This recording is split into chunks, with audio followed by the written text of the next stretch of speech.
Hello friends, 2-3 நாளாக பெய்த மழையில் நம்ம பைக் வந்துட்டு ரொம்பவே மோசமான நிலைமையில் ஆயிடுச்சுங்க. சொல்லவே முடியாதுங்க, அவ்வளோ மோசமான நிலைமையில் ஆயிடுச்சு. சரி என்ன பண்ணலான்னு யோசிச்சுட்டு இருந்தப்போ தான் நம்ம புதுசாக வாங்கின அகோரா கார் வாஷர் ஞாபகத்து வந்துச்சுங்க.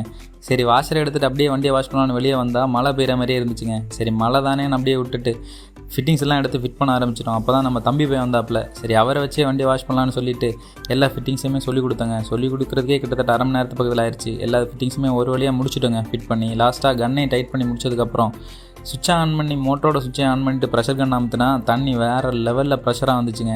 சரின்னு வண்டியை வாஷ் பண்ண ஆரம்பிச்சிட்டோம். வண்டியிலேருந்து மண் அவ்வளோ தூரம் மண்ணும் டஸ்ட்டும் வேறு லெவலில் வந்துச்சுங்க. சரி எல்லாத்தையுமே ஃபுல்லாக நீட்டாக வாஷ் பண்ணி முடிச்சதுக்கப்புறம் அந்த ஃபைனல் ஸ்டேஜில் வண்டியை பார்க்குறோம். இது நம்ம வண்டி தானே நமக்கே ஆச்சரியமாக இருந்துங்க. நீங்களே பாருங்களேன், வண்டி என்ன மாதிரி க்ளீன் ஆயிடுச்சுன்னு பாருங்கள், வேறு லெவலில் ஆயிடுச்சுங்க.